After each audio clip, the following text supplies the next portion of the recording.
Hai Digitalian, kembali lagi bersama saya Vita dalam mata pelajaran Sejarah Kebudayaan Islam.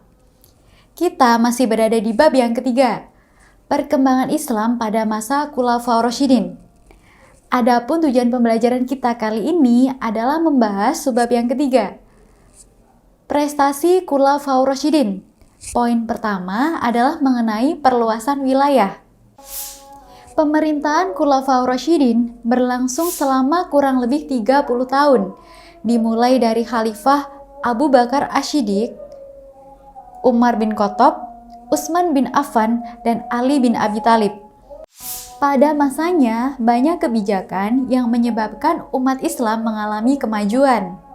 Semangat untuk berdakwah menyebarkan agama Islam di kalangan para sahabat Rasulullah SAW sangat tinggi. Sehingga dalam kurun waktu yang begitu singkat, Islam sudah berkembang ke seluruh jazirah Arab, bahkan sampai ke belahan dunia. Pada masa inilah dianggap sebagai generasi terbaik dalam sejarah perkembangan Islam. Perluasan wilayah dalam dakwah Islam pada masa Khalifah Abu Bakar Asy-Syiddiq mulai menyebarkan ajaran Islam ke wilayah yang lebih luas lagi, setelah situasi sosial politik masyarakat Islam dirasa stabil. Tiga hal yang menjadi pegangan utama para da'i atau tentara Islam saat memasuki daerah baru adalah pertama, dianjurkan masuk Islam, maka jiwa serta hartanya akan dilindungi. Kedua, boleh tidak masuk Islam tetapi membayar jizyah atau pajak, maka jiwa dan hartanya dilindungi. Ketiga, jika menantang, mereka akan diperangi. Ketiga hal itulah yang membuat para da'i atau tentara Islam disambut dengan penuh sukacita ketika memasuki suatu wilayah baru. Pada masa Khalifah Umar bin Khattab, terjadi perluasan dakwah Islam secara besar-besaran dan dikenal sebagai Futuhat al-Islamiyah. Secara berturut-turut, dakwah Islam telah sampai di Suriah, Persia, dan Mesir. Wilayah dakwah Islam pada masa Khalifah Umar bin Khattab begitu luas hingga Afrika Utara, Armenia, dan sebagian wilayah Eropa Timur.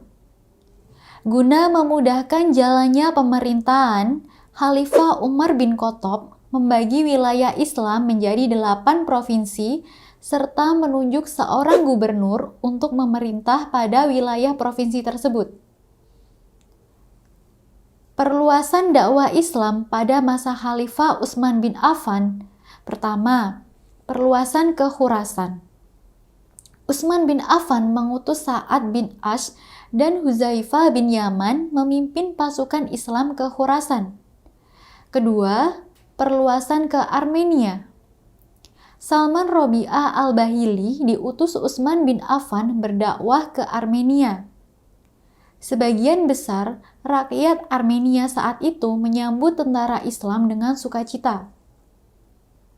Ketiga, perluasan ke Tunisia. Utsman bin Affan memerintahkan Abdullah bin Sa'ad untuk menaklukkan Tunisia yang telah dikuasai Romawi. Dengan bantuan rakyat Tunisia, akhirnya daerah tersebut dapat dikuasai pasukan Islam. Keempat, penaklukan Rai dan Azerbaijan. Dan kelima, perluasan dakwah Islam ke Amuria dan Siprus. Pembahasan kita kali ini mengenai perluasan wilayah. Semoga bermanfaat dan selamat belajar. Hanya di buku digitalku, tempat belajar generasi berprestasi.